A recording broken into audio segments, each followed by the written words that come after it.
tell you, he's a medical doctor and a psychologist, sociologist.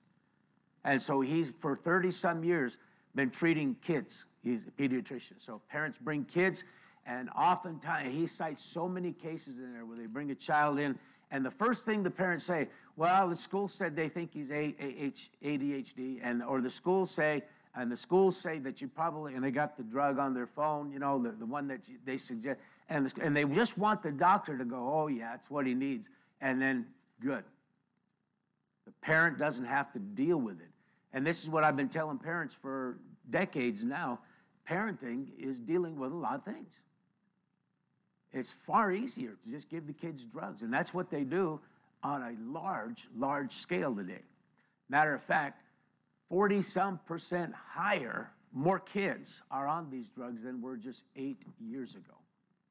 8 years. Go back 16 years, 20 years, 24 years, 1992, and you could hardly find a child in each county in America that was on these kind of drugs or diagnosed with these things. Isn't that amazing? Now, something's happened, and there's stories of kids today. Sachs has a story in that collapse of parenting on a mother who takes her 8-year-old daughter to look at a couple of schools, but her and the husband realize this is the school she needs to go in, but the kid has a friend across town, so he drives her over and decides, well, the kid wants to go to this school. What am I supposed to do? I want my child happy. And so they bring her to Dr. Sachs. He says, I don't know. What should I weigh in as a parent? Why would you let her choose? That's what he says. This is what he's saying, is parents are giving kids choice. Choice. And kids are taking the extra mile. They're not stopping. They're realizing no one's in authority. And that's extremely dangerous. So he's seeing parents cowing down, bending over backward to accommodate any whim of any child. And then when he stands up and has to say, well, I don't see a problem with your child other than maybe they need some authority. Maybe you need to, and he says, yes, parents just get on him.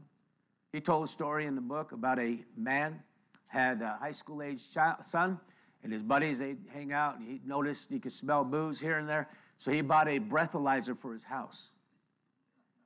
And he's having a party at his house for the kids, and he knew they're sneaking booze, so he lined them up, gave them a breathalyzer, and one of them boys was beyond. He called the parents, said, I'm so sorry this happened at my house, you know, and I had suspicions that all these boys, you know, your boy hanging out and all that they're doing. And he said, I figured you'd want to know. And they said, I sure do. And they came over and got the kid and chewed him out. Chewed the dad out. How dare you? We want our son to learn to drink responsible, is a quote. And it'd be better if he was drinking. And the guy says, you know, he's dumbfounded. And they said what most of these parents, well, they're going to do it anyway. So then they know there's no authority to correct them. So parents are losing lots of ground. They're compromising for this, the sake of having to deal with it or the drama. Parents are surrendering their parental duties. And you know who's picking these up? Now, parents are suffering from role confusion. And who's picking up the parental influence is the kids' peers. And there's probably parents seated here who you've had your kids say to you, but my friends, or at their house, or they do, and if it hasn't happened yet, it's going to happen. You'll see. Because they think that's the negotiating chip. All my 6-year-old friends got cell phones. You know. All the kids. No, you'll find out. You'll see. They got in this. Well, I'm not all. I'm saying is every teenager here. Everyone has teenagers. You've heard it from your teens already. They want to compare what other kids have, and the influence. And some 50 years ago, a little over 50. A sociologist from the Johns Hopkins University think tank, he asked a bunch of students, he did a great big survey of kids. It was a long lesson and study, and it boils down to this. He'd say you want to join a particular club, on school campus, this or that or the other, and all your friends are in it, but your parents, when you told them about it, they said, oh no, we don't approve of that. across the board 50 years ago, every kid said, well, then I wouldn't join. So there's a recent study, like a year and a half ago, and amongst our, I don't know where they did this one at exactly, but it's an updated version, same kind of questions, but it was, they asked the kids, say your parents found out you were on a social network they didn't approve of, what would you say? It's none of their business, was the answer. None of their business. All the kids do it.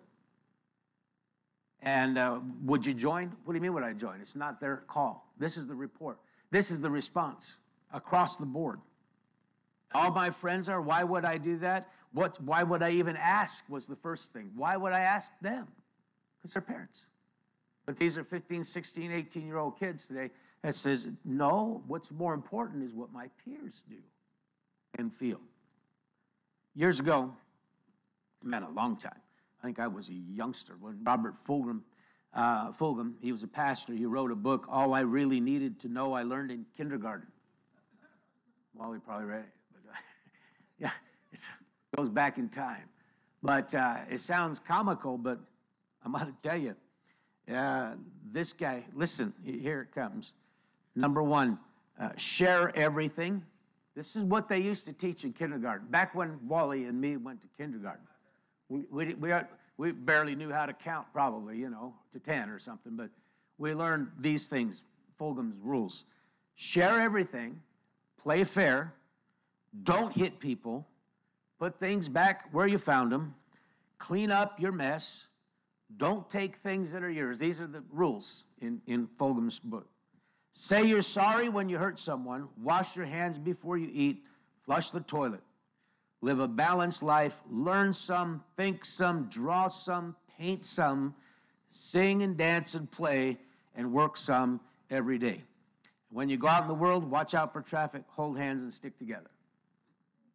That was it. See, that's really simple. Nowadays, our society has morphed to this. By the time a kid's graduating kindergarten, they should be able to write cursive or something. They should have this, that. And I know it's popular. And the fact of the matter is, if you read people, anybody of a conservative, that means an understanding of how things work for centuries, you'll find out that one of the biggest problems, this is why they're drugging, I think it's 70-some% of all of the youngsters on drugs are boys.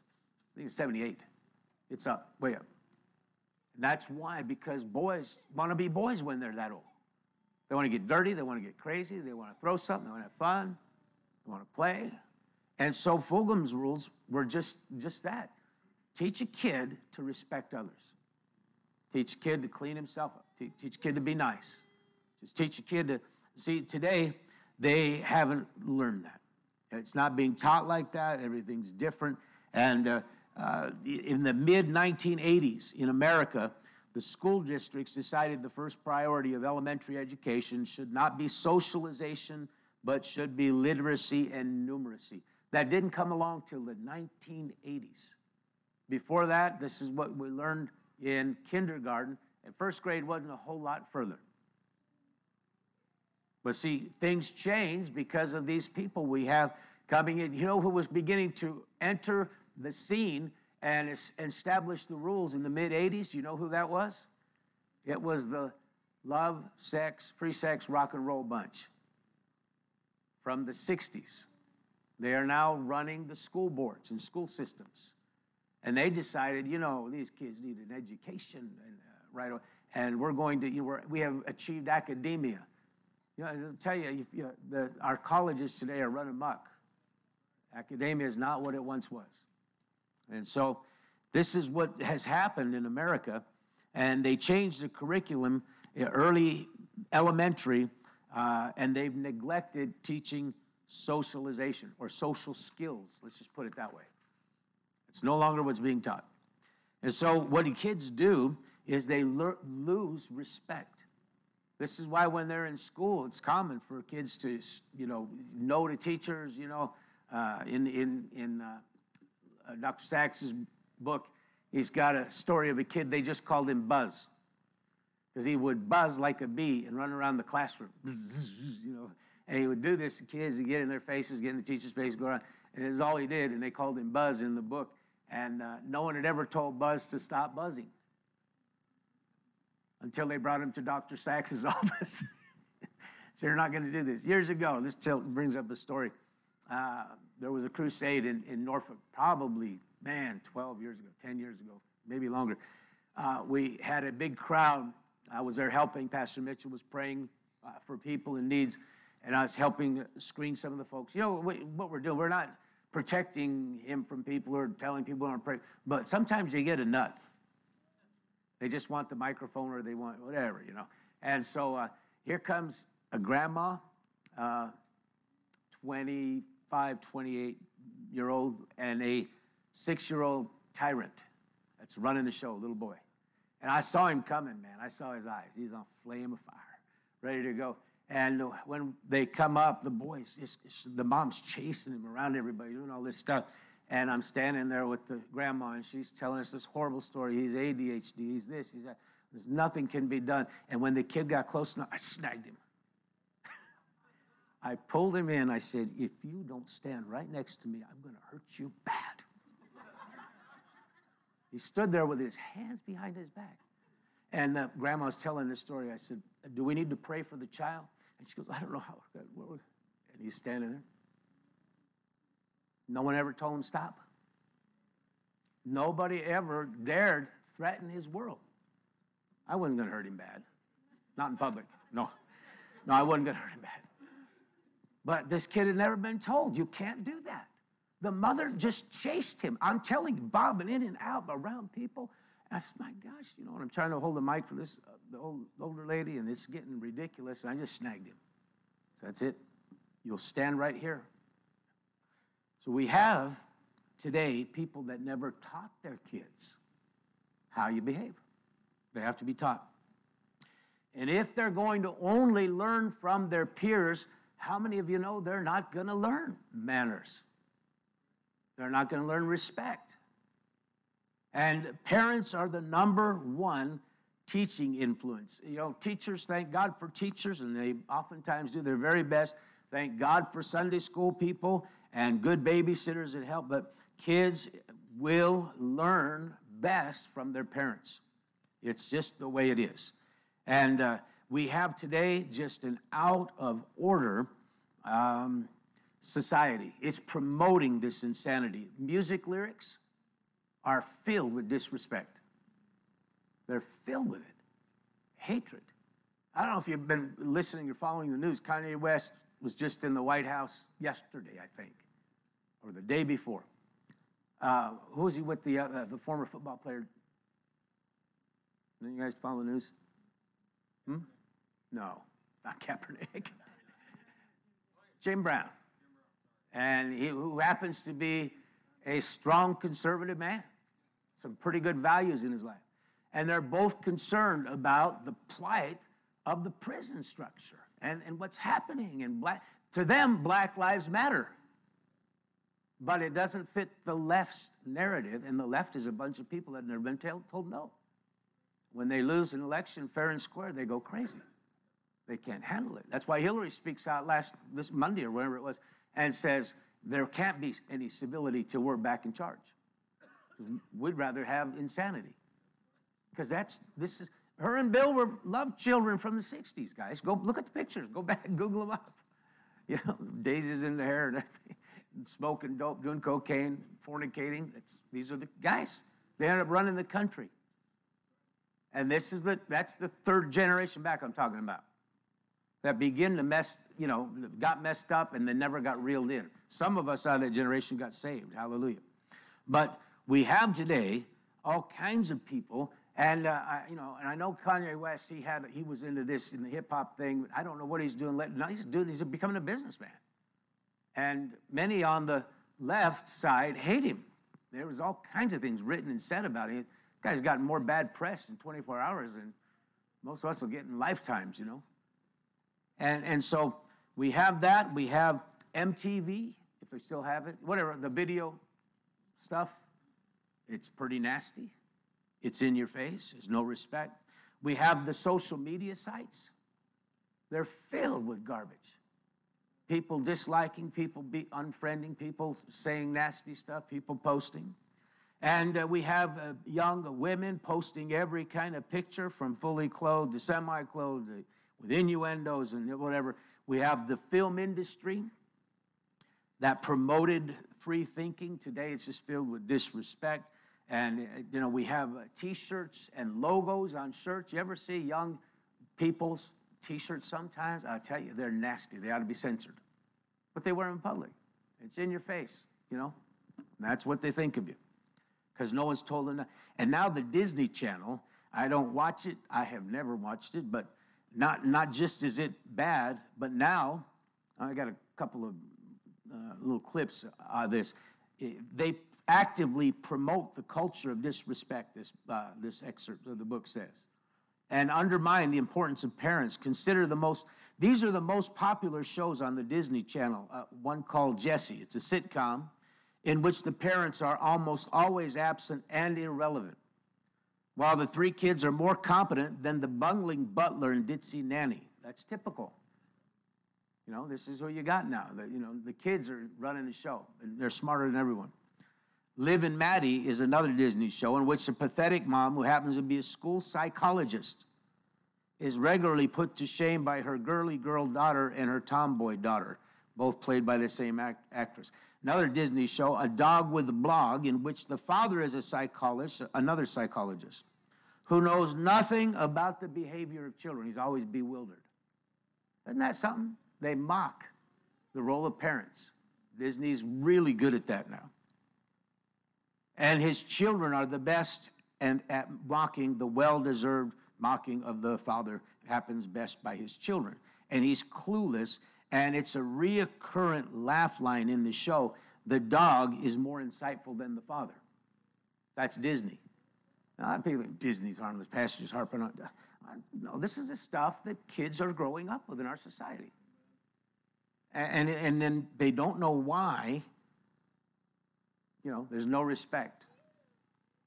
It's not a mystery. It's not a mystery in the least. And so it's really beginning to be tough in a culture that constantly undermines parental authority. So this is what you guys are up against. With you raising kids today. The culture undermines it. I remember when my boys were in grade school, and one of them came home and told us that they were now set free to tell the teachers if we hit them. I said, let me go talk to that teacher. This is when the whole thing was turning in America back in the 80s, early 80s. And, and in the mid 80s. And they're going to, we don't want parents spanking their own kids. I'm not a proponent of child abuse. I don't believe in that at all. But I believe a child needs to be disciplined when they need to be disciplined. That's when. And so 2 generations back, parents had full authority. Today, society is undermining that authority. And who's going to fill the void? Their peers. Because there's no authority at school. There's nobody making judgments. I had young people in recent years telling me how hard it is in high school.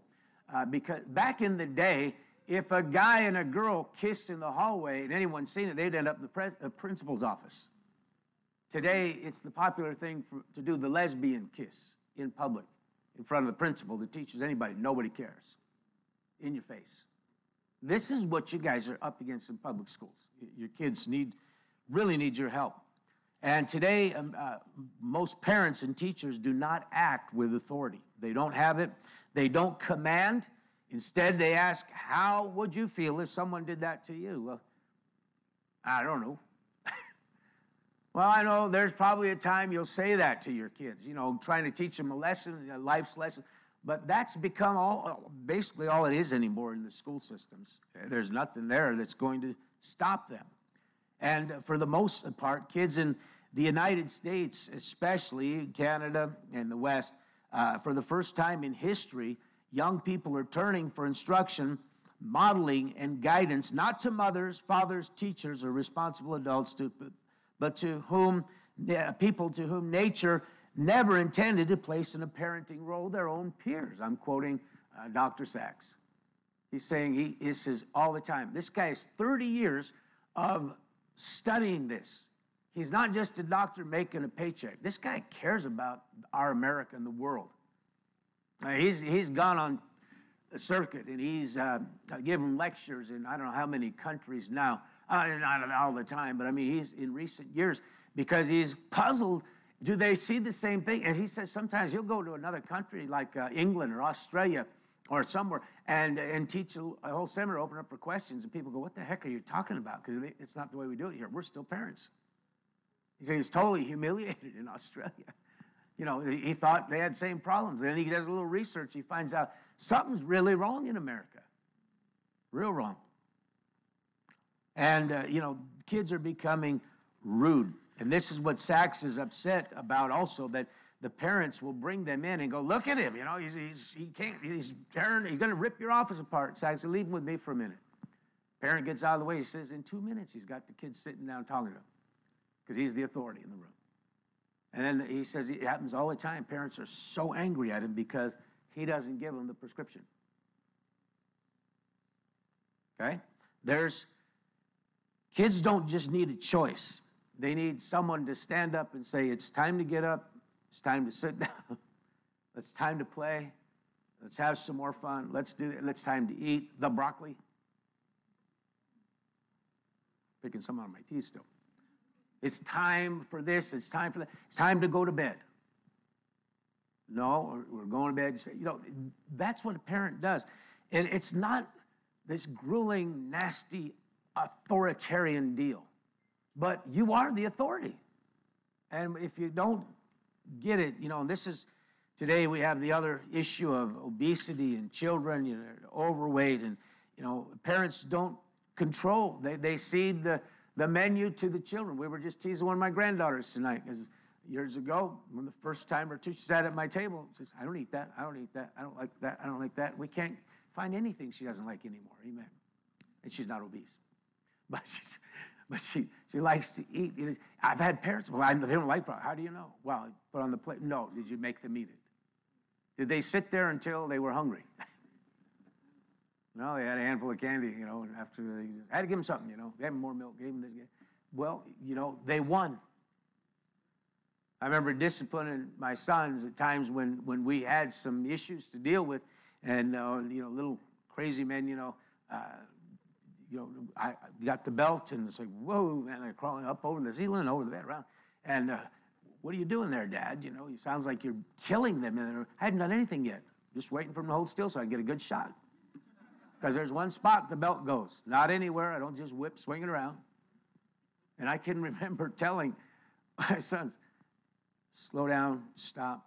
I'm going to win, okay? Might take 2 more minutes, but I'm winning here. I'm the adult. They didn't hate me for it. And you know what? They learned they're not the authority in life. You have to reel yourself in.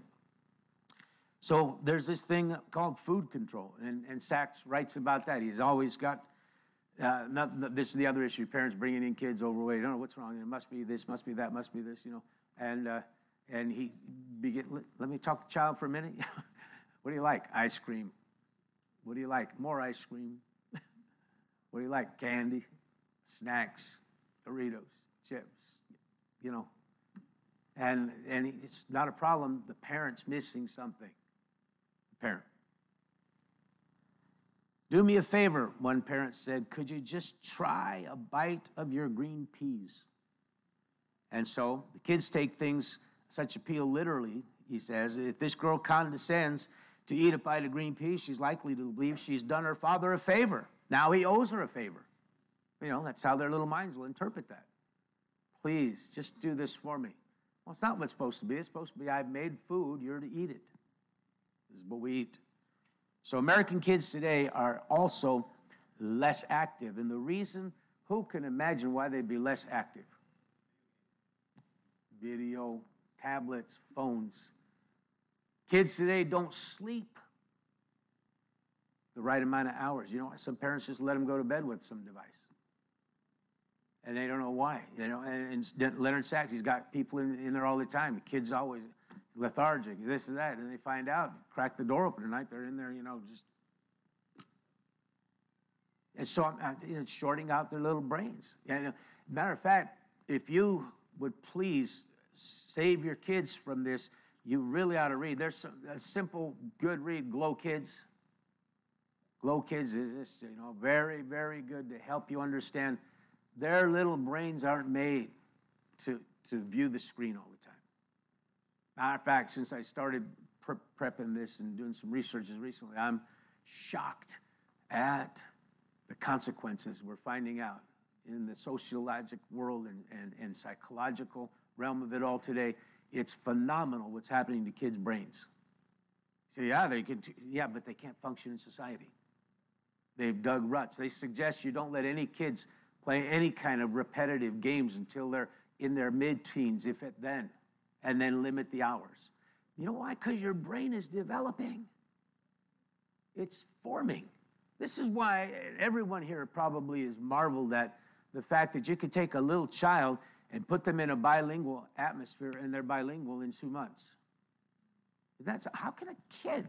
And you take some old guy like me with a dried up hunk of cheese in there, it just isn't going to be refitted very easily. Can't teach an old dog new tricks to a certain degree. But see, the kids' minds are impressionable. And when they grow up on that dopamine release, Grand Theft Auto and all the killing games and the games you play with people you never met before, and you fill a role and you become a character, and you grow up with that. That's what you know. And then today they're having great problems with young adults who don't know how to get out of a house and go get a regular job, how to interact with people in society. This is why there's dating sites everywhere. I've always marveled at that. How can you meet someone you never met? I mean, you're doing online. Yeah. What about real life? I want to live with someone I'm married to. I want to know them. I want to interact. I want to see. And this is because their brains have been fitted. This is what triggers the synapses in there and releases the dopamine and the feel good and the satisfaction of life. And it gets everything moving. This is because they've dug these furrows through their brain. Their brain has been instructed and branded to feel this way and live this way. It's dangerous. You got men today that don't know how to turn off video games. They don't know how to turn off porn.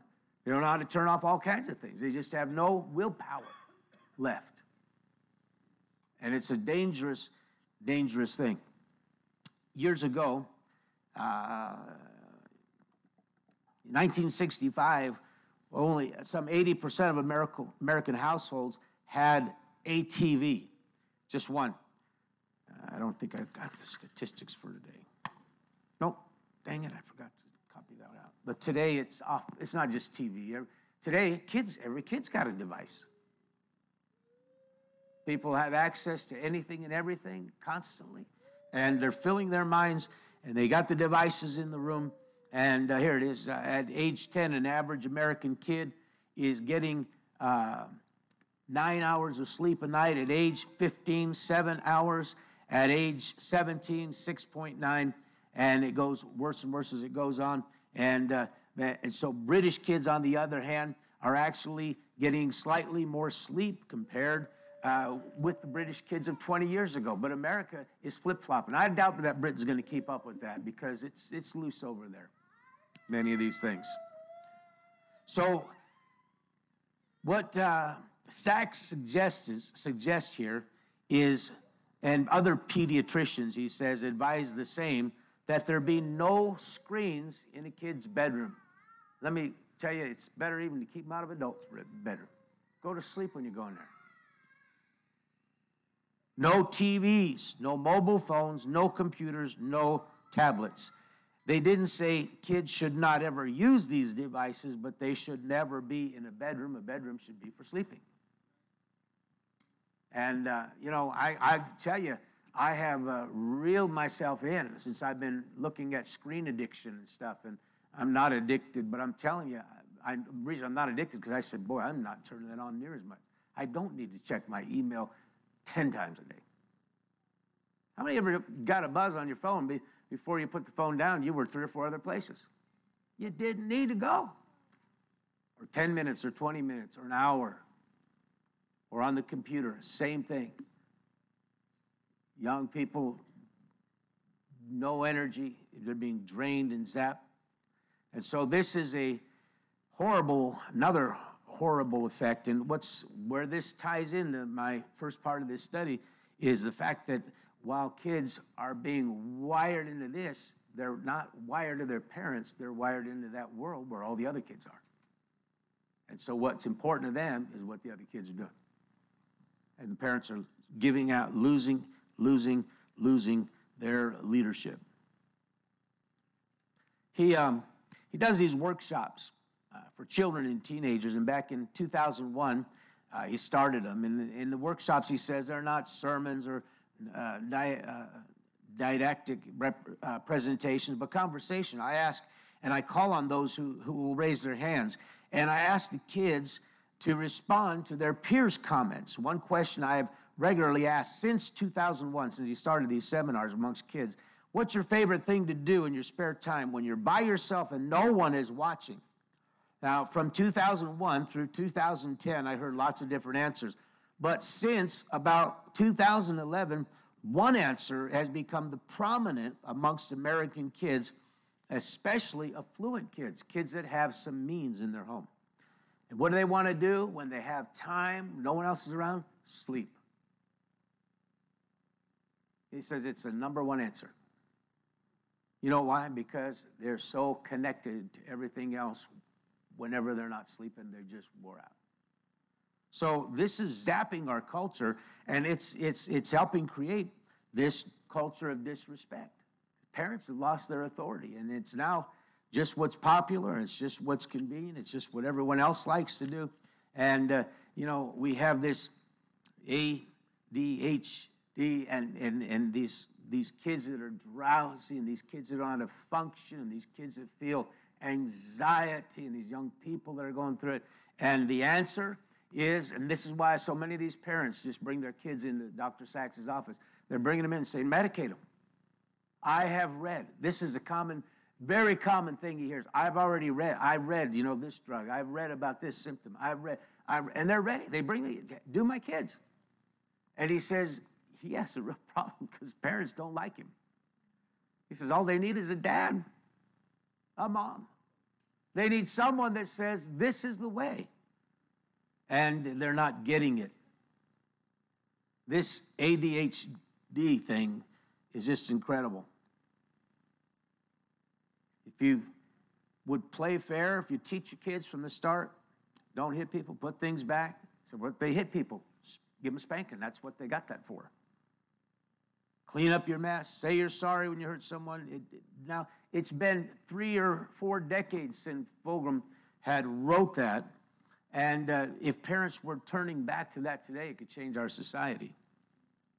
But they don't teach it. And the schools don't teach it. And one parent brought their kid into his office, the doctor's office, and they said, we're pretty sure he's got rapid cycling bipolar disorder or some other neuropsychiatric explanation for bad behavior. And the parents are coming in and they've already diagnosed it. This is what he's got. And you can imagine this doctor. This doctor's a straight shooter, man. I get a kick out of reading this stuff. I could just see him just looking at the parents. What the heck? And he said, I explained to those parents, it's normal for an 8-year-old to swing through a few different moods in a half an hour. It's okay. Sometimes they can change moods in 5 minutes. That's not rapid cycling bipolar disorder. That's being 8 years old. The job of the parent is to teach self-control, to explain what is and what is not acceptable, to establish boundaries, enforce consequences. This guy, I'm quoting him. He said 2 decades ago we called that common sense, but we can't call it that anymore because the parents get in an uproar when we do.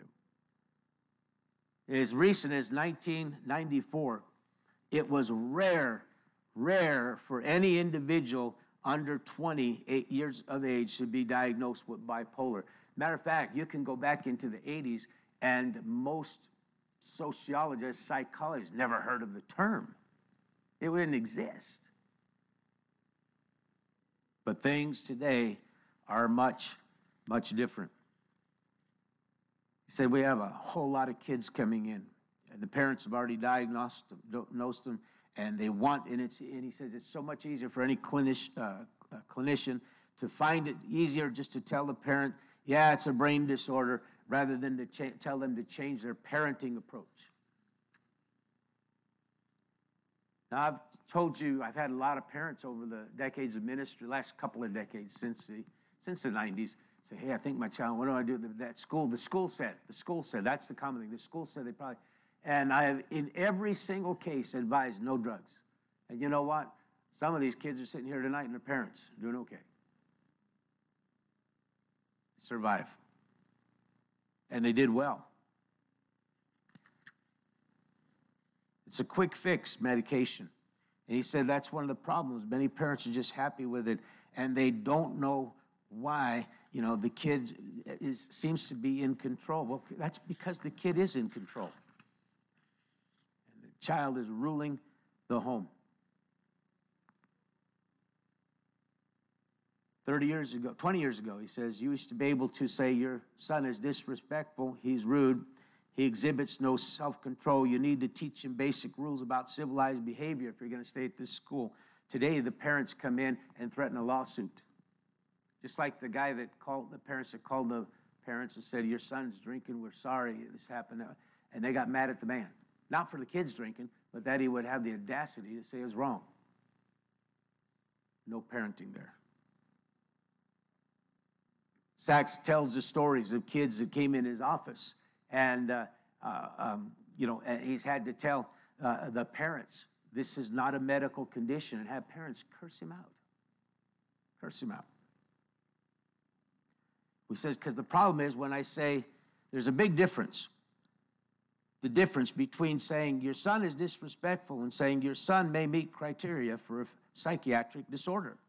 The big difference, when I say your son's disrespectful, the burden of responsibility falls on the parent and the child. With that responsibility comes the authority to do something about the problem. But when I say your son may meet criteria for a psychiatric disorder, the burden of responsibility shifts away from the parent and the child and the prescribing physician, and all it does is it just adds to a burgeoning medical, psychiatric, counseling complex and drugs. So what should we do to change his behavior? That's not the question. Usually is, what kind of medication can we have? Now, this is what is common and accepted and taught all around us. So you as parents today, this is the driving force on the other side. And as Christian parents, you teach these kids. In the last 8 years, it was a 42% increase of diagnosis and medication of kids with ADHD. Kids didn't get shorted out in the last 8 years. Parents gave up. So the answer here is someone has to take control, not the child. Parent. You have to take control. Schools won't do it for you. They'll advise, take them to a doctor, shift the authority. He can't help it. He's got this problem. You can't do nothing about it. And so you can, and you have to, because no one else will. You're the parent. So taking control. I've had parents, and I've read, where parents say, well, my child's strong-willed. I like that. They make a lot of their own decisions. It's going to be good in the long run. They have to learn how to make those decisions. Seeing people just say, well, it's a strong-willed child. That's good, but it's not necessarily good. You are going to get control. You need to learn how to command. This is it. How many of us, we don't have to raise hands, but how many times have there been incidents in life where we just told the child, it's because, that's why. That's all they're going to understand at that age, They're not going to sit down and reason with a 2-year-old. This is the seat of reason right here for a 2-year-old. It's the backside, It's not, they don't understand. But parents can actually train their own kids in the art of parental manipulation by beginning to bargain with them. And okay, you do this, I'll do this, you do this, I'll do that. And you'd be amazed. I mean, kids are sharp enough to learn that behavior. So there's nobody in control. It's a bargaining match. We'll reason this out. Then every meal, snack, craving, sweet, dessert, more sweets, it's up for negotiations, and that's a dangerous thing. Dr. Sachs recommends command. Don't ask, don't negotiate. Now, that's where some parents go, ooh, that sounds so totalitarian. Well, give the kid the keys and let them run life. Amen. They're not ready for it. They can't. If you really love your child, the Bible says you won't spare the rod. You'll teach them. You'll instruct them. He had a child brought into his office. This is a funny story. 6-year-old daughter. The child had a fever and a sore throat. I examined the ears, which were fine. And next, I said, I'm going to take a look at your throat. Before I could look in the throat, Mom asked the child, do you mind if the doctor looks in your throat for just a second, honey? Afterwards, we can get some ice cream. He's thinking, wait a minute, I'm examining the child. Okay, open up. Before he can say open up, wait, do you mind? Yeah, we get ice cream later if you let him do this. And the child proceeded to have a fit. That was the cue. Going to get my way. I'm going to get, I'll bark. I'll have a steak, thank you. I mean, I'll have two. I'll get ice cream today and tomorrow. It's the bar. And this is the way many parents have done today. And so he said this went on to become an ordeal. And what should have been a simple 2-second exam became a major ordeal lasting minutes. In more than 2 decades of practice, I learned the key to effective examination of a sick child is simply do the exam. You don't negotiate with a 6-year-old. In 2 sentences, the mother changed my statement into a negotiable request, turned the negotiation also into a bribe. The authority of the grown-up was undermined when you ask a 6-year-old, do you mind if we do this? Especially a 6-year-old that's been groomed to think, okay, I'll say I mind, then I get my way. And I get what I want. I can have it my way. Now, as your child gets older, explanations become more important. You got to teach kids. Now, that was a 6-year-old, probably absolutely was groomed that way. But, if you've been raising your kids, by the time they're 6, you can explain, look, we're going to the doctor. He's going to do this, that. Let him do it. I'll be sitting right there. That's how we do it. So, it's not this totalitarian thing. You can't explain to a kid, talk to a kid. But you have to, this is where we're coming into the answers for these problems, is you work with a kid. You teach your kids. You instruct them. Not just discipline. I've known folks, it's just discipline. Well, discipline, yeah. And discipline is always at the boundaries of rebellion. If it's rebellion, discipline. If it's, being bad, discipline. If it's a kid being a kid. My wife doesn't know it yet, but I broke some very nice dishes downstairs today. She just found out. I tried not to. I didn't do it on purpose. But if a kid spills something, knocks something over, I've been with parents over the years, many years now, fellowship or here or there. And kids they're not being a kid, just throwing themselves on the table or something. They just do something a kid does. And I've seen parents go crazy over the kid, grab them, yank them out. He's just a kid. She's just a kid. On other occasions, though, that kid's messing around after a dozen rebukes and don't spill. If you don't spill that, you can get ice cream. If you don't, they're negotiating. Then the kid, that kid needs a spanking. There's boundaries. And, so you begin to take control. You eat together. And I know a lot of families here, this is something you practice. That's wise, man. Eat with your kids. Have meals together. Do the family thing. That so much can take place at a table. Conversation, get to know each other. And just insisting that everyone eats. Now, this is another thing. See, this is negotiable in many of the homes in the world where it even is a home. Where even when there is a mom and dad, sometimes this is totally, according to Sachs, Dr. Sachs, he says this is something totally negotiable. This happens here, it happens there, but not, you'd be surprised. I'm not hungry, I'm just going to throw a burrito in the microwave. Good, I'm just going to do the same, it's not a family thing. So family has to be formed and has to be put together and there has to be structure. And you've got to begin to make connections here. You've got to put love into it. Peer approval does not help a kid. Parental approval, parental instruction, parental guidance is what will help them in every way. And I think it was Tough Love was one of Dobson's books, on disciplining kids and stuff in years past. But, people will say, I just want my kids to be happy. I just want, they live in this world. Well, if you teach them how to show respect, Fulgham's rules. Teach them that when they're little. They grow up, they're happy. They'll get stuff thrown at them in school. They'll have people make a slander. They'll have someone hit them. They'll have things break in life. They'll have disappointments, but they'll know how to handle it. They won't need to be drugged.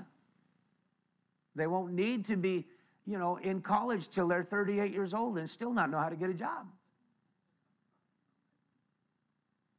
That's happening in our world big time. So it's a phenomenon, that we have today. We have young adults that aren't working. And as recent, it was as 2000, this country ruled all countries with young people, just be leading the way. But it took 10 years. It was in 2011, the United States from number 1 to number 8. And it's very interesting because all of the other countries that were on there stayed there and moved up and switched a few places, but went up. But we went to the back of the bus. We have people today that don't know how. They weren't taught this. They were just taught to be happy or excel. One of these parents had a son who, his story was he loved video games. He was good. So, the thing on, even the face thing and the glasses or whatever, video games. And the parents, when they had him before Dr. Sachs told him, they said, well, it's the one thing he loves and he's good at. We just want him to be happy. He's one of these guys that grows up never able to do anything in life. Another young man wanted to do this stuff, and his parents said no. You know what he said? He said, everybody else has it.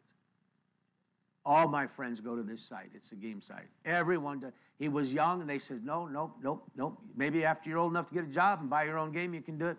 They waited on him, and I've seen this personally. People I know, our home too. No, until you're old. And when they got old enough, they didn't get hooked.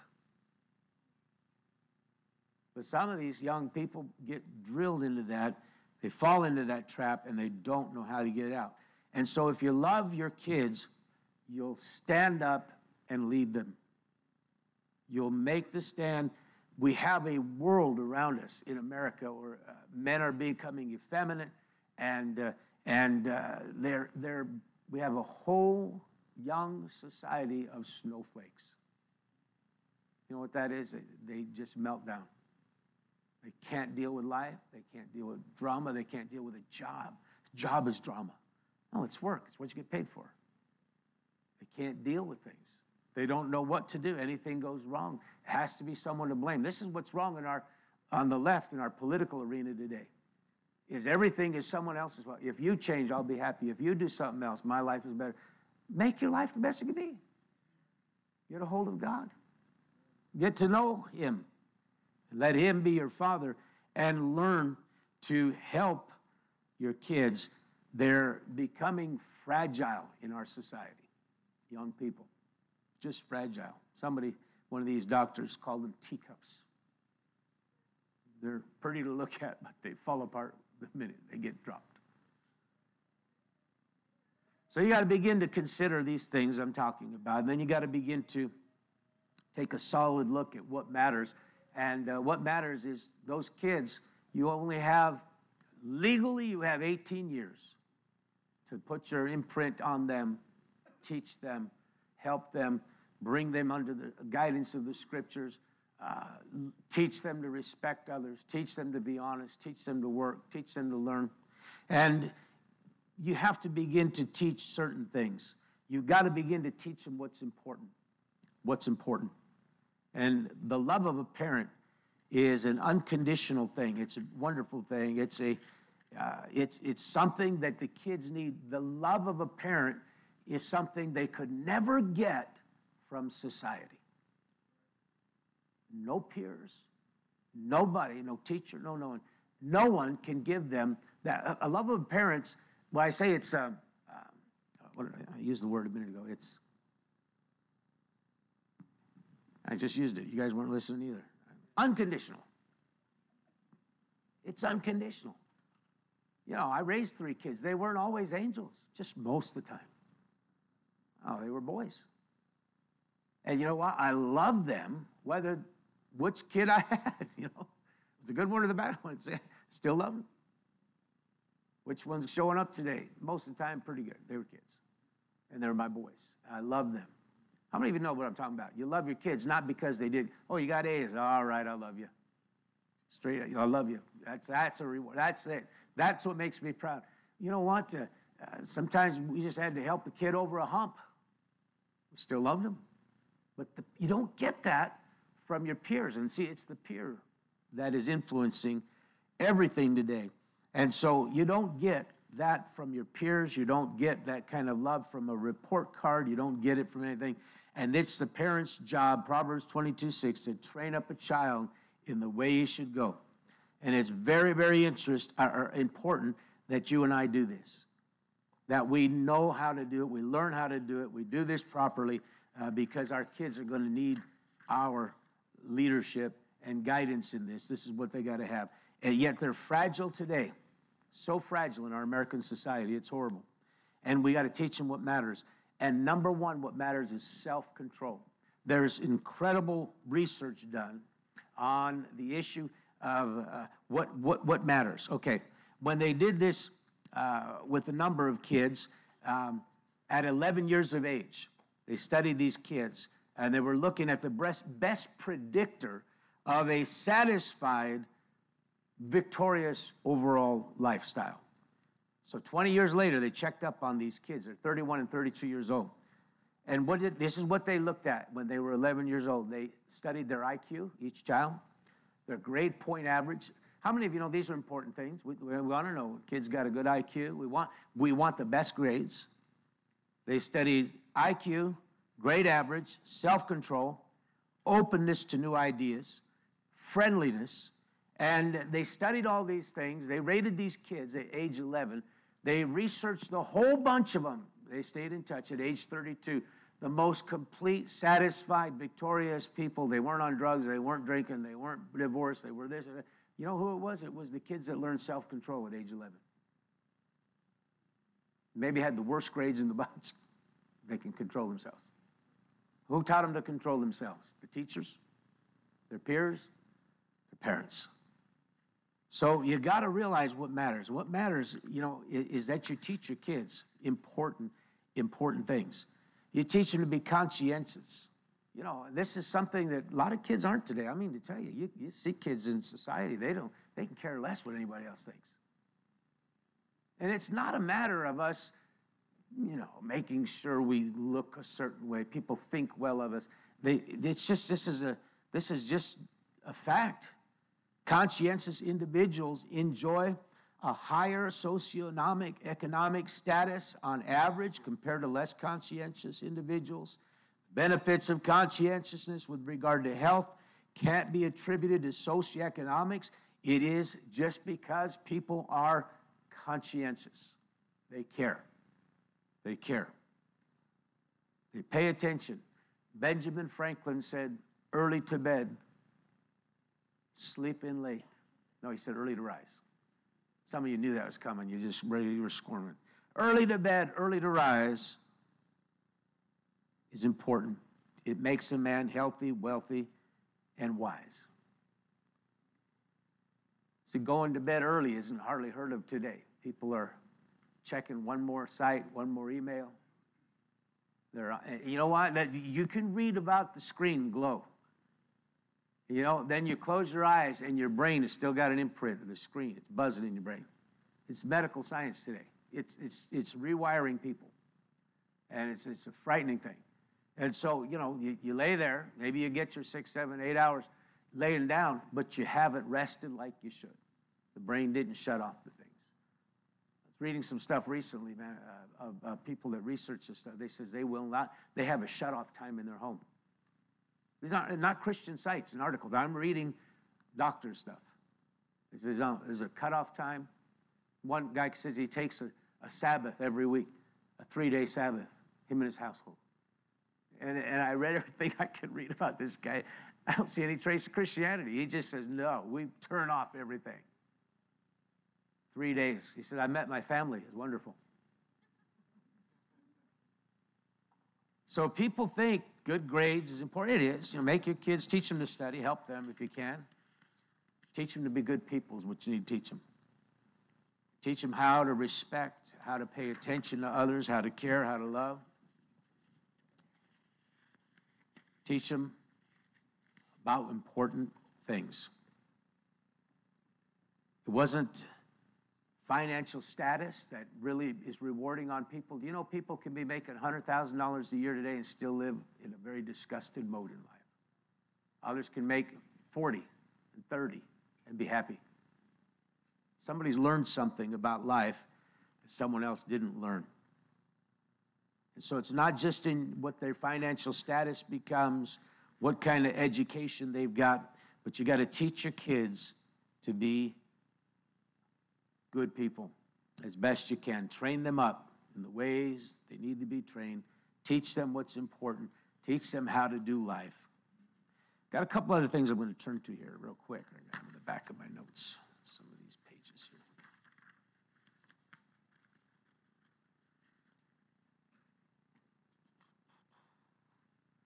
Everything from marketing, advertising, and other things of that nature today have all come out and taught kids that you are number one and you need to be number one. But you know what? If you teach your kids humility, teach them humility, teach them to honor others, respect others. Colossians 3:12 says, therefore, as the elect of God, holy and beloved, put on tender mercies, kindness, humility, meekness, long-suffering, bearing with one another, forgiving one another. If anyone has a complaint against another, even as Christ forgave you, you must do. But above all these things, put on love. It's the bond of perfection. This is not only stuff that adult Christians need to learn, but we need to teach our youngsters. Let the peace of God rule in your heart, in which you were called in one body. Be thankful. Let the word of Christ dwell in you richly, in all wisdom, teaching and admonishing one another in psalms and hymns, spiritual songs, singing with grace in your hearts to the Lord. I had one of my little grandchildren come, the little guys, just the other day, and right from Sunday school, he says, Grandpa, God's the Father. And I thought he was going to have an aneurysm because he's trying to remember. And you know, Jesus is the Son and the Holy Spirit, and that is the Trinity. It was like, whew. He learned it. He learned it. And the reason he said it to me, because I often ask some of your little ones too, what'd you learn today? What? Because you know what?